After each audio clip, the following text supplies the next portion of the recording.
welcome back to Fight Talk, where we talk combat sports. My name is Austin Ullman, and today we've got the boxing awards for 2024. We did the UFC awards. Now it's time for the boxing awards. I mentioned in the UFC one, not the best year for the UFC. I thought boxing had a pretty darn good year, and obviously a lot of that I feel like we can attribute to the Saudis, obviously. And really, probably all of it goes to their impact. But I think part of it is like, man, they have pushed so many people to do so many things that they would not previously have done. And we could be so thankful for that. We saw so many big fights that just a couple years ago we would have never seen in the sport. And now it used to be like, oh, we can talk about that fight, but we'll never actually see it. And everybody knew that. And now it's weird if we don't see it.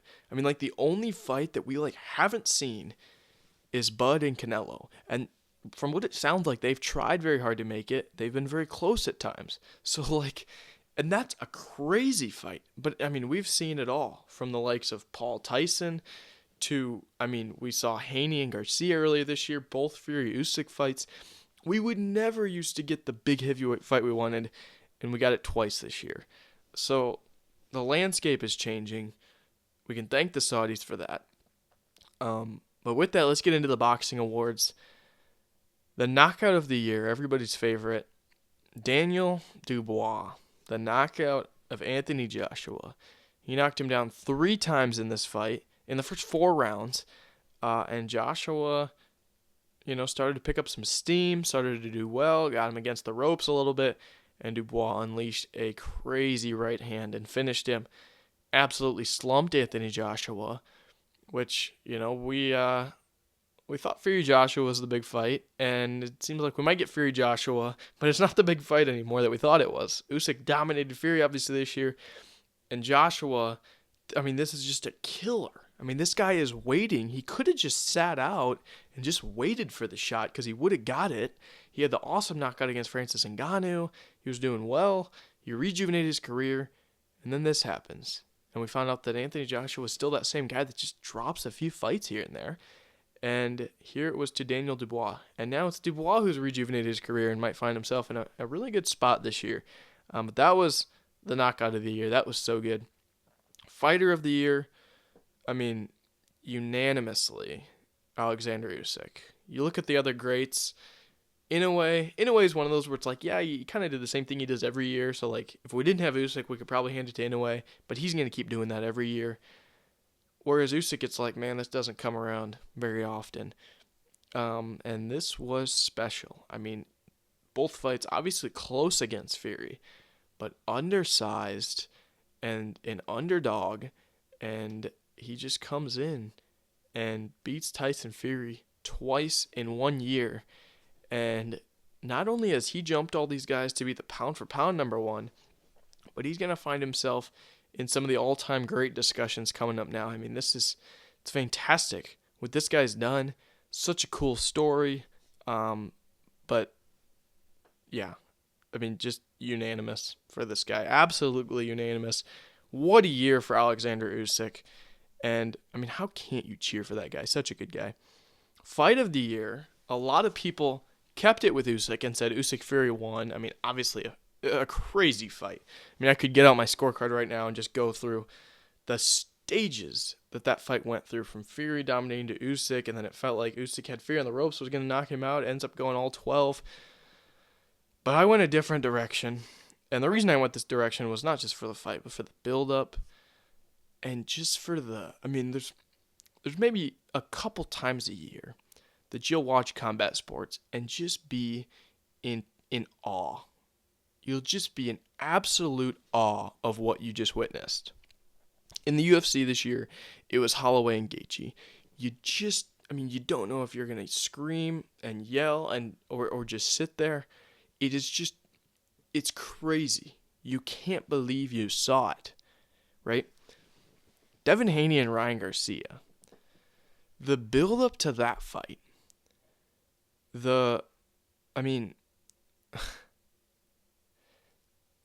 It's sad, too, because you think about what Ryan Garcia's gone through, and it really is sad. But the build up to that fight and the way we thought, now, this was a great, without all the shenanigans, fantastic fight. But then, I mean, it wasn't even week after week. It was day after day in the build up of this fight. Day after day, we're like, this is not going in the direction of Ryan Garcia. It wasn't even like once a week or once a month we're hearing something. Every single day we would see something from Ryan Garcia that would say, this guy, how is this fight still on? How in the heck is this fight still on? This guy is clearly not okay. The stuff he is tweeting, the stuff he's saying, you can see it in his eyes. I mean, right, like, how is this fight still on? To the point where we got to fight night, and what felt like a 50-50 fight to start is now like, there is no chance Ryan Garcia wins this fight. There's no chance.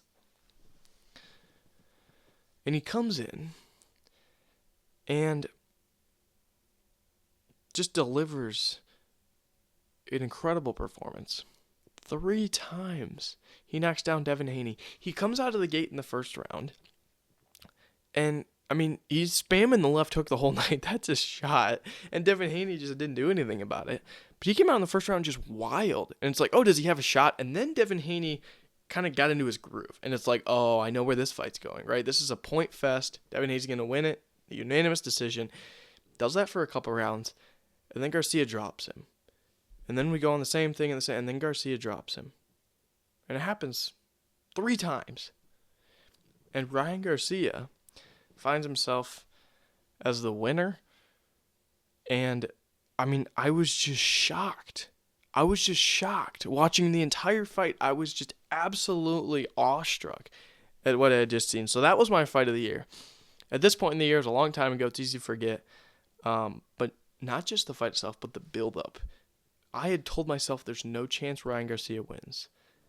And he goes out and wins. Incredible. And then, obviously, the honorable mention. Fury Usyk won. Fantastic fight. Not taking anything away from that. One more. Bivol Beterbiev. We can't even talk about fight of the year without naming those 2 fights as well. Bivol Beterbiev was just awesome.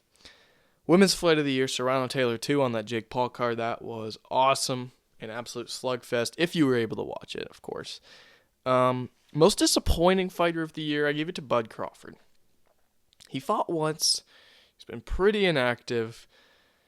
And the one time when he did fight, the event was kind of a dud. I mean, Jared Anderson lost, and Isaac Cruz lost, and then Terrence Crawford fought in like a fairly close fight. And, just not the direction that I thought that fight was going in whatsoever. And, kind of a dud performance. And not just the lack of, for Bud right now, it's not just the inactivity. It's the lack of even like talking or calling people out after the win against, after his win last year against Errol Spence. He went on like a media rampage. He was like on every podcast. He was everywhere. And he's just gone silent, which is like, that's how he is. Yeah, he's been that way his whole career. I completely understand. But there's just no juice. I mean, Boots Ennis has had a great year, and it just hasn't said much about it at all. So, kind of disappointing there. The saddest moment of the year, Tim Tszyu. The fight against Fundora, getting cut and losing, and it's like, yeah, it's kind of a fluke maybe. And then the next fight just gets absolutely destroyed by Murtazilev. Just absolutely destroyed. So that was just sad. I mean, Tim Tszyu is a great guy and an absolute warrior. And, I mean, you lose like that to Murtazilev. Murtazilev's a fine fighter, but man, that seems like you're on the way out. Fun fighter of the year. Who brought the juice? That was Boots Ennis, man. He was so much fun. He had a couple fights in Philly. His second one was a really tough one. But this guy knows how to have fun in the ring, out of the ring, and put on a performance as well. And not just have fun and win by decision, but go and get a finish. He has an incredible finishing ability. He's got an incredible left hook and right hook. He's pretty awesome. He's a star in this sport, and I think we need to start to treat him as one, honestly. Biggest L of the year in boxing. Who took the biggest L? It was Devin Haney, obviously. He did he did everything right in the build-up, but then the consecutive L between losing the fight, getting knocked down by a punch that literally everybody knows is coming. There's literally one punch in that fight that he can't take to the head. It's the left hook.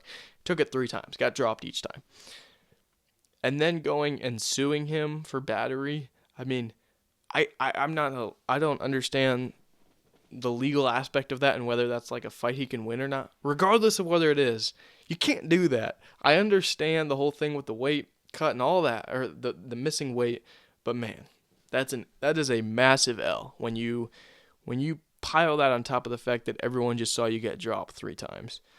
And then my biggest stock gainer and stock loser. Who gained the most stock this year? Sebastian Fundora, man.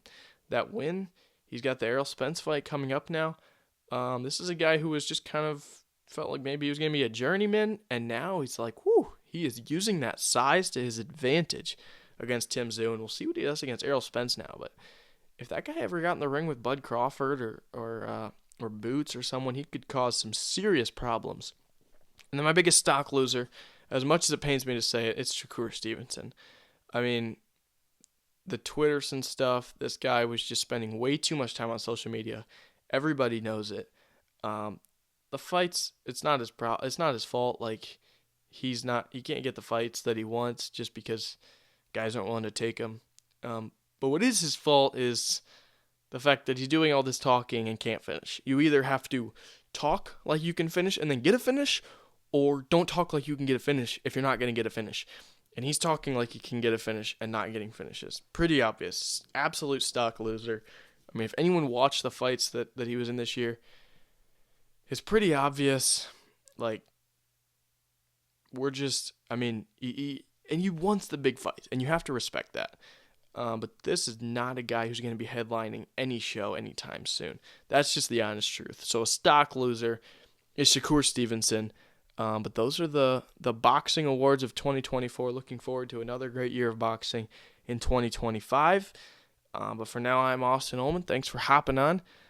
This has been Fight Talk.